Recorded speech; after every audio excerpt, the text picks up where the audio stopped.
climate scientists are abandoning Twitter in droves as the right-wing climate denialism on the platform has exploded.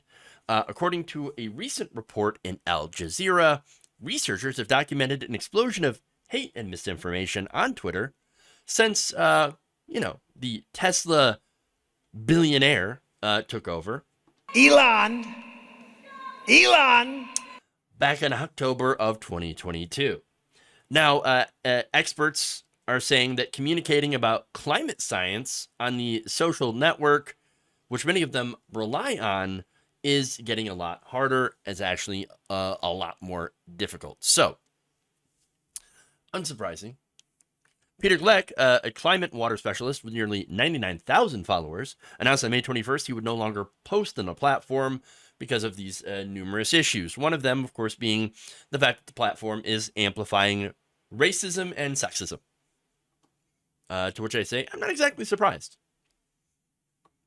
Given who not only controls the platform, but who is elevated on the platform, and we'll get into more of the details on that. But yes, unsurprising.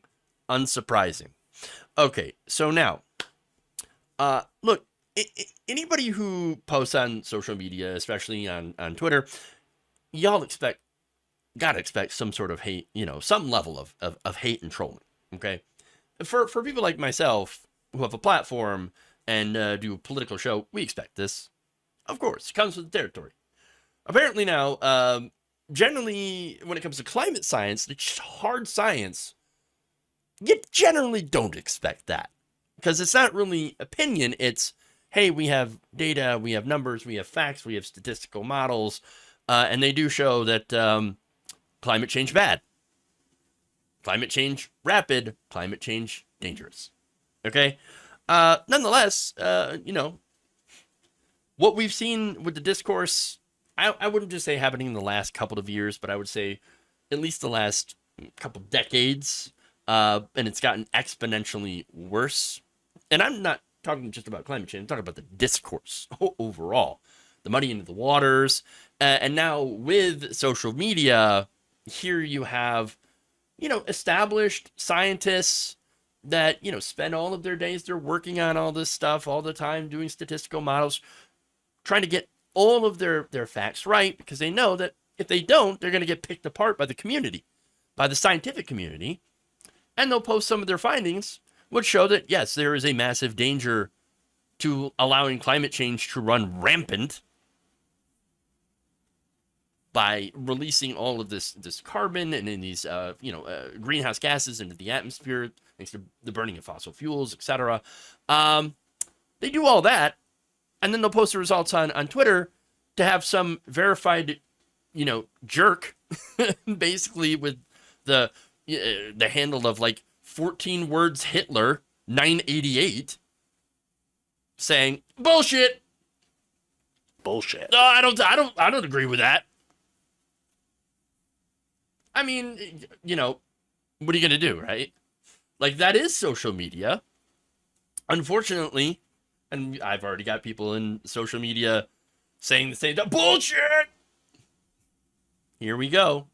We expect this stuff, right? But at the same time, at least there, for a while, under the old leadership, you had people that are like, oh, okay, yes, those are the numbers. Yes, we should actually do something about this. But that's not happening anymore. You see, before, the amount of positive reaction would typically outweigh the negativity. And positive reaction is, oh, this is important, retweet, share, all this stuff. But unfortunately, again, it's no longer the case. Gleck says that while he's accustomed to offensive personal ad hominem attacks up to, including direct physical threats, he says that it's gotten much, much worse lately. Quote, in the past few months since the takeover and changes at Twitter, the amount, the vituperativeness and intensity of abuse has skyrocketed. I wonder if maybe some of that has something to do with the fact that they use words like vituperativeness. I'm kidding, of course. But look, everybody on Twitter, if you're still there, has already noticed this as well. There's another. Andrew Dessler, professor of atmospheric sciences at Texas A&M University, says that in response to almost any tweet concerning climate change, I find my notifications inundated with replies from verified accounts making misleading or misguided claims. Those verified accounts, by the way, they're a great place to start with your block list. You see the verified accounts, block the blue. Just block them all. Because generally, if you don't, and you look on that thread, what you're going to see the worst replies from some of the dumbest people imaginable. That's what's going on. That's what Twitter has essentially turned into. Michael Mann, a prominent climate scientist at the University of Pennsylvania and regular target of climate deniers, also says he believes the rise of misinformation on the platform has been organized and orchestrated by opponents of climate reforms, often paid, of course, by fossil fuel corporations. Let's be honest, places like ExxonMobil that have known for decades and decades about climate change and have played down their own internal reports. Gee, I wonder why. Maybe it has something to do with, the fact that they profit off this. And their business model is imperiled if they actually supported things like, reducing the amount of fossil fuels that are burnt. Yeah. So anyway, now, Mann also said, quote, I've seen a huge rise in trolls and bots. Many target tweets of mine for attack, he said. So, look, again, it's not just the rise of hateful responses. It's the algorithm. The algorithm that amplifies literally some of the worst people imaginable. You have Nazis that are on the site, open Nazis. I know, because I get constantly attacked by open Nazis saying Nazi things. Robert Rode, a physicist, I'm not even that big of an account either. I got like 10,000 followers on Twitter. And so it's, not great. I couldn't imagine having 99,000 or in one of the bigger accounts that just constantly gets bombarded by hate, even though I actually don't really care. But if I did, it would be disastrous. All right. Robert Rode, a physicist and lead scientist at the nonprofit environmental data analysis group Berkeley Earth, analyzed some activity on hundreds of accounts of the widely followed specialists posting about climate change before and after Elon's takeover. He found that climate scientists' tweets were also losing effect. The average number of likes they received was down 38%, and average retweets 40%. And I think that's a couple of different things here. First, you have people leaving, but then mainly you have the algorithms at work. So those algorithms, since Elon Musk took over, he amplified right-wing accounts even more than they were before. And I'll get to that. These accounts are, cat turd? So that's just one of them. Jack Posobiec is another one. While doing that, amplifying them, de-amplified people on the left. So they're actually shadow banning the people on the left. Which the right says, no, you're shadow banning us. No, that's actually not true. But see, he also took away verification from established journalists and officials, and then gave it to anyone willing to pay him for it. And of course, these paid accounts get much more reach. Now, when Al Jazeera contacted Twitter with questions, the press department returned an automated email with a poop emoji in it. Dumps. Big, massive dumps. That's what you get when you try to contact Twitter. The official press department sends you a poop email. So that's the level of maturity that we are dealing with when it comes to Elon Musk and Twitter. Jesus. And that's a standard reply. What a complete and utter man-child. Seriously. Now, that said, you really don't have to ask too many questions about this, because Elon Musk has already admitted that he has rejiggered the algorithm in order to, amplify the right wing. Except, he says, well, people on the right should see more left-wing stuff and people on the left should see more right-wing stuff. Thing is, it was already out of balance even before Elon Musk took over. And I'll get to that. But first, another promise of Musk that came up rather short is his commitment to getting rid of bots. These are automated accounts. Elon Musk said, I'm going to get rid of the bots. I'm going to get rid of the bots. And what happened? He didn't get rid of the bots. I know, big surprise.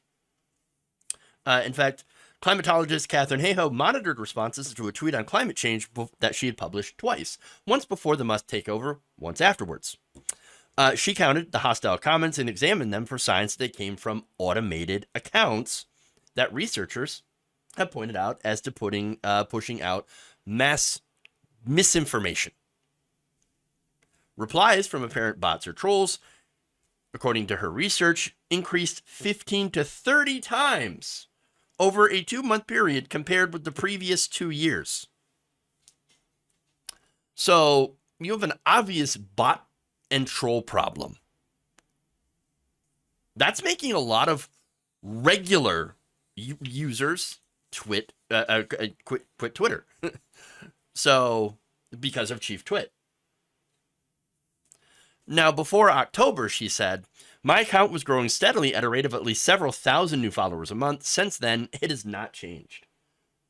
Well, we see that a lot.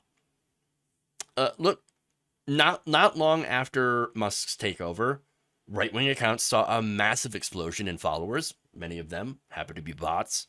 Whereas accounts for people like Senator Bernie Sanders, for example, Elizabeth Warren, or Barack Obama, actually decreased. Now, all of this together has led to professional accounts, people who are journalists, scientists, regular users, just leaving. Hayhoe said of Twitter, of a Twitter list of 3,000 climate scientists, right after the takeover, at least 100 disappeared. Gone. Just gone. Now, Dessler, getting back to him, he says he's migrating to Substack and said, quote, climate communications on Twitter are less useful now, given that I can see that my tweets are getting less engagement. While glaciologist Ruth Matra, who had more than 10,000 followers on Twitter, left back in February to join an alternative scientists forum powered by Mastodon. She says of that she has no regrets. Quote, it's really been a revelation in many ways. It's much quieter, more thoughtful platform. I haven't had any abuse at all, or even people questioning climate change. So that's on Mastodon. She also says, when it comes to Twitter and the abuse, I think we've become far too used to it on Twitter. I had blocked loads of accounts over on the Bird site. Look, at this point, if you're on Twitter, why stay? I mean, I barely even use it. I have an account, or I have 2 accounts. I don't use it. I don't use them at all. I mean, it's a cesspool, and it's not like it wasn't a cesspool before. It's just worse. Back in 2021, under the old supposedly left-wing, pink-haired communist, people that were running Twitter, we find out that the company, according to research, had actually amplified more tweets from right-wing politicians and news outlets than content from left-wing sources. The research, again, published in 2021, before Musk's takeover, which involved 6 out of 7 countries and right-wing politicians and news organizations from those countries. The UK, US, Canada, France, Germany, Spain, and Japan, this study of those countries found that apart from Germany, tweets from right-wing politicians received more amplification from the algorithm than those from the left. The algorithm was specifically made to amplify conservatives and conservative content and organizations. They were right-leaning organizations were more amplified than those on the left, and generally politicians' tweets were more amplified by an algorithmic timeline than by the chronological timeline. And there it is. So it was already bad before Elon Musk. It was already a right-wing hellscape before. Now it's even worse since this takeover. And so if you're looking to leave Twitter, or if you haven't yet, now's probably the best time, because it's not going to get any better.